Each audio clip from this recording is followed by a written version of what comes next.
There's a guy, used to work here. Today's his last day on the air after probably, 40 years? Just about 50 years in broadcasting. That's what I was going to say. I mean, 50 years of broadcaster. His name is Ralph Shaw. He used to work actually on this air at this time. Chris Demm replaced him, 30 years ago? Something like that, yeah. He kind of, built the radio station where our home base is. That's right. I mean, really helped put it on the map. Now, today is his last day, and he's in his mid-60s, and he's retiring. And he has said, what everybody says. Need more time. He's got other projects. All of that. So he's stepping down. Now, and Biggie made this note, and I think it's significant. This is radio for you. Biggie says, isn't it odd his last day is on a Thursday? He's not finishing up on Friday. And Chris Demm pointed out, but today is the last day of the month, and the radio station probably told him, we ain't paying you in October, boss. Not a dime. Not one day. I'll make a clean break. That's radio. A lot easier on the bookkeeping. That's right. We're not going to, you don't want to go all the way into October. Just that one day. You're not going to do that, are you? Yeah, what do they call it? The last quarter? You're not going in the last quarter, are you? Yeah. They said, nah, man, you're done on Thursday. We'll close the books on you now. You take Friday off. That's absolutely, that's our guess as to what would happen. All those many years ago, I wonder if when Chris Demm was replacing him, he's like, bring in some young hotshot. Yeah, whippersnapper. Thinks he's better than me. What they did. He's not. He's not. No, he's not. He's not. But that guy, Ralph, has worked all over the place. He's on an AM station now. We wish him the best. I've never met him. Everybody says, really? I've never met him. No. I've got to work with him. He's a really nice guy. Everybody says always that says hey when he's out. I know. And I've heard the legend of. In fact, when Chris Demm replaced him, most people said, who's this? Gross. Ew. Ew, this stinks. It's no good now because it was Chris Demm. And, as we stay middle of the road, middle of the pack, just average, and keep on plugging along. Chris Demm said to me, outlasted another one. That's exactly right. How it is. Another thing happened. This is radio as well. This is a fond memory of mine. Well, actually a bad memory. Our sister station, apparently, recently, the woman on their show went to a bar for her birthday and got rowdy and got kicked out of the bar. Okay, so the bar owner was angry because they talked about it on the air, and he got angry, which so they had he was like, hey, we kicked you out because you were getting rowdy, whatever. Anyway, years ago, I was eating at a fancy French restaurant. And, no, seriously. Well, couldn't be by yourself. No, I was with two mentors. The executives. And they said, let's go out to lunch. And I said, okay. But I wasn't dressed for fancy French. Never have been. No. No, we were going somewhere else. I was dressed about like I am today. They were in suits. I was dressed about like I am today. So I get in the car, and I say, where are we going? And they said, we're going to La Joux. And I was like, all right. Wait a minute. Okay. All right, let's go over to La Joux. It's called La Joux, or I don't know what it. Anyway, it didn't last very long. So we go, it's the sales guys and me. We go, we walk in. They say, table for two. They say, oh, bullshit. No, he's with us too. Yeah, and they look at him. Is he your service animal? Right. Deliveries in the back, please, monsieur. I saw him, glasses on in the nose, looking me up and down, and they say, monsieur. And they put us, and they were rude, and they put us in a terrible section of that restaurant. And I said, I know they did that because of the way I'm dressed. And then the server wasn't very nice, and it was very slow. And what will you have, Panama Jack? Yeah, a lot of that. And then the food was good, but I wouldn't say it was like 5 stars good. Not for what they were charging, by the way. And this is lunch. This was lunch. And I said to these other two guys, I was like, I don't like this. I don't like the way I'm being treated. And I said, I'm going to rip these guys. Did you have to ask for assistance with the menu, or did you just try to point and order some chicken? I pointed. I said, I'll have some of that. Like escargot, all that. You know how you do. Minestrone. A lot of these things, I was, and it just didn't work. It wasn't good to me. It was a bad experience for probably 90 minutes. And I said, I'm going to rip these guys on the air. And they said, you should rip them. Go after them. I said, I do. I have a platform. I'm going to rip these guys to shreds. So the next day we're on air. And I do. I said, I had this lunch. I named the place like Le Jus. I said, Le Jus is Le Bad, and all of that kind of stuff. Le Pew. And I ran down the whole thing. Well, it turns out the owner of our company was friends with the owner of the restaurant, which I didn't know.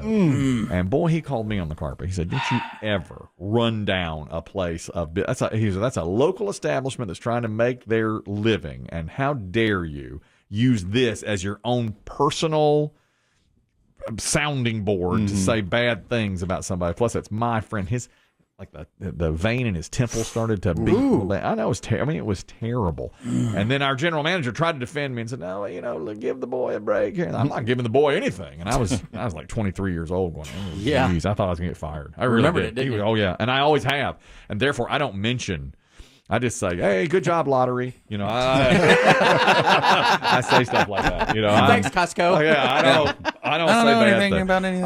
That stuck with me, man. He was pacing, and he got up in my face. He said, "How dare you say bad things about this good person who's trying to make a living and make our town better and be a good local contributor to our communities? Like, what have you done?" I was like, "Not a damn thing." 23. It was true. I was 23 and done a thing, still haven't done a thing. Which leads me right into this. Remember the other day we were talking about things that used to be good but had gotten worse. There was a list. Concerts, only because of price. I think the concerts are still good. They're way more expensive. Fast food was another. A report came out that drive-thrus have gotten slower and less accurate. There's a lot of debate on that, by the way. Was fast food, is it really worse or is it not? The last one on the list, which we never got to yesterday, is theme parks. And it's about price as well. They're insanely crowded, and they're so expensive. And the stats are, in 1981, a one-day pass to Disney World was $9.50. Wow. Adjusted to today's dollars, that would be $29. So the price should cost you $29 for a day pass to Disney World. The price now for a one-day pass, $159 to get into Disney World. $159 should be $29. Yeah. That's what they say. Now, the park is exponentially larger. Bigger. And Correct. the $159 includes park hopper passes, so you can go to all four parks. That was just Magic Kingdom then. Now it's all four. Epcot was still a couple of years away. So that was just the one park. Now it's four parks and, a ton more stuff. How many parks can you do in it? It's a day pass you're talking about. It is. Well, that's a good question because, traveling between those parks takes time. Yeah, I was going to say, can you get 4 parks in from the time they open to the time they close? I do too. Usually when we go, we get the park hopper passes. We've been a couple of times, and we'll do 2, but 4 is a real challenge. Because that would equal $120, right? $30 each. Yeah, I guess so. At 4 would be it'd almost be impossible. It is to do it right. Yeah, to do it, yeah. I mean, if you just want to hit every park and run through it, 4. But you're doing anything at all. But don't you think that there's some sort of people who do that online, who try to do the entire Disney park in a day? Oh, I'm sure. But there's no way to ride every ride. Yeah, but when you say do it, it's impossible. It is. Yeah, there's so many rides and so many restaurants and all that stuff. You just can't do it. It really, a lot of people spend if you go 4 days, you spend 1 day in each park, and do it the right way, I guess. And I can't speak to it, I guess, but the disappointing part to me would be just paying that money and standing in line. I mean, that is so disappointing and miserable. You are standing in line a lot. A friend of mine, a guy just told me he got back from Dollywood, and that's the best bargain going because it's not nearly as expensive. The lines aren't as long, and you can buy it for just a little bit more, like a VIP package where you skip a lot of lines. He says it's great. I've never been. I really want to go. And they say everybody's so friendly, just like Dolly. Does Dolly own that? Yeah, Dolly owns it. I bet that's why it's like that. I bet she wants to keep it affordable for. That may be. He says it's as good as Disney and a quarter of the price and so easy and so much fun and everybody's nice. Now, it's not, you don't need to spend a week there. You can go there in a day or 2. But he says Dollywood is the best kept secret there is.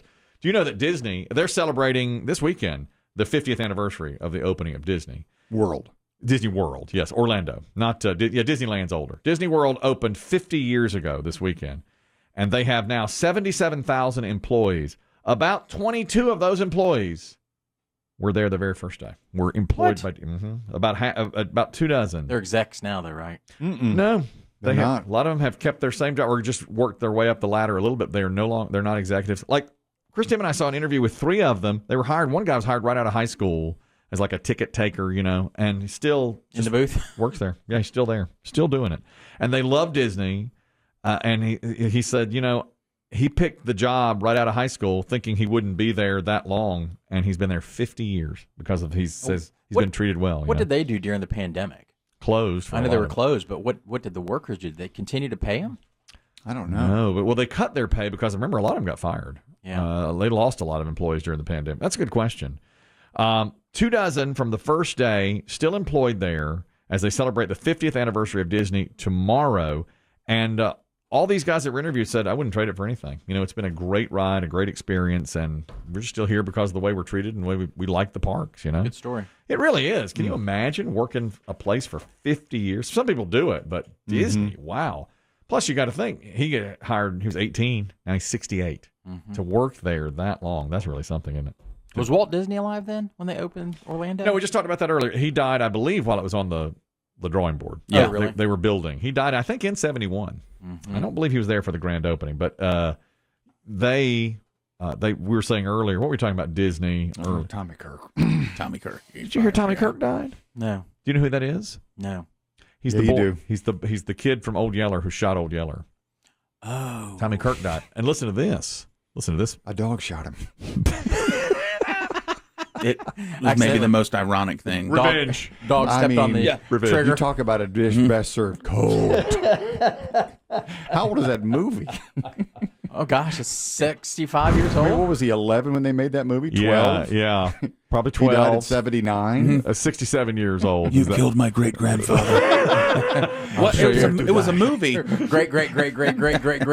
My name is Inigo Yeller. Listen, Chris Demm pointed out dogs were hurt and killed in the making of that movie. They went ahead and shot I it. had to. Yeah. Wasn't illegal back then. It was not illegal.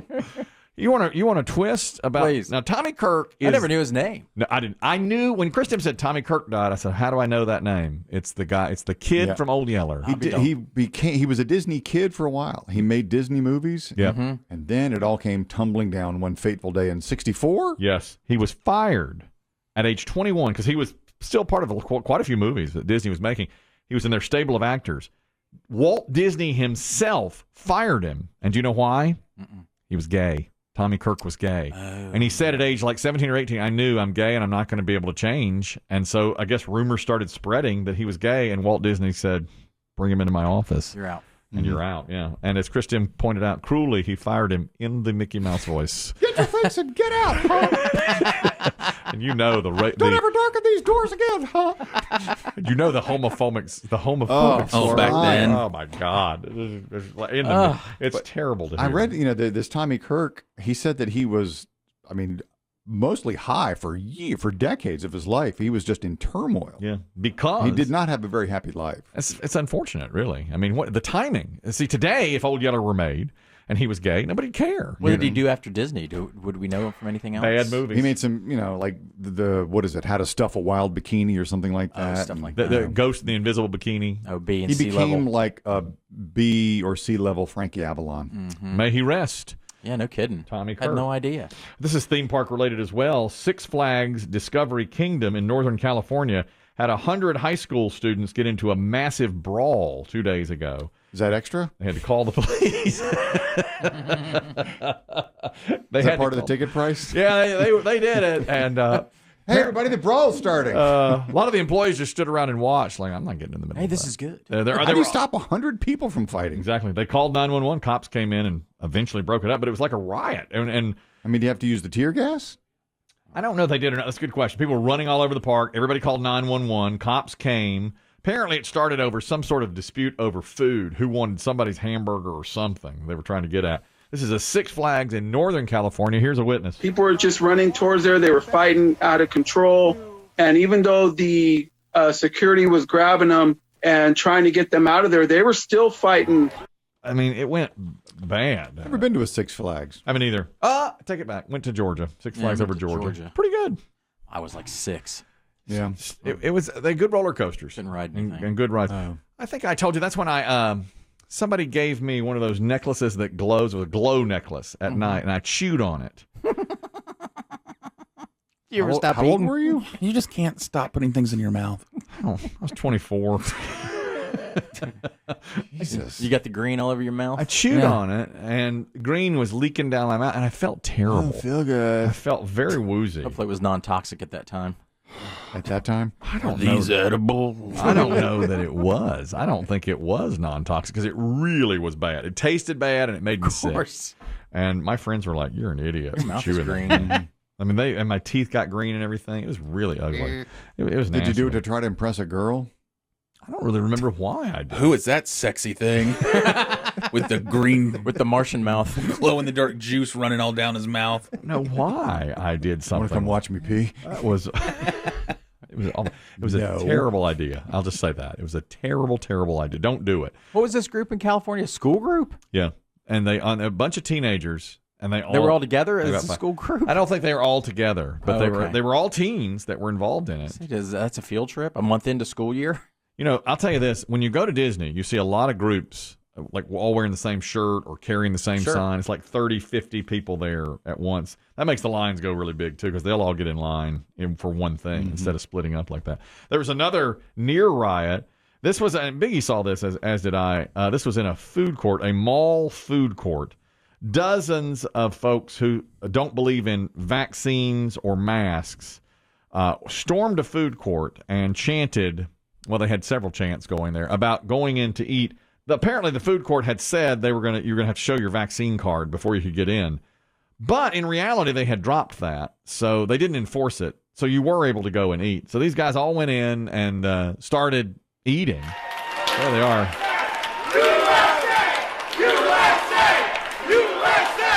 So you get the USA chant for a while. This had a food court. No one knew why they were doing it. Everybody, go get food and eat. That is what we're here to do. Then we're going to meet back over there and go into the food court area and sit our butts down. Freedom! Yeah. And they did. They all got chicken. See you at the food court. They did. Who's going to Sbarro? All right. Who's going to Panda? Sbarro's like, what do we do?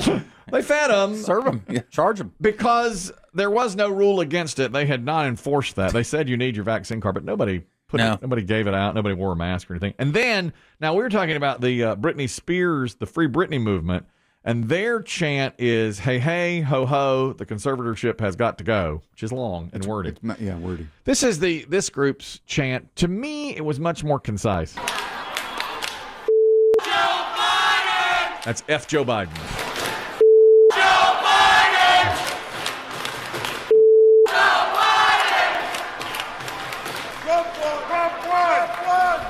Trump won. Trump won is what they were screaming. Yeah. That was hard to yell with lukewarm ziti in your mouth. And it's always lukewarm. Yeah, so they can never warm that right.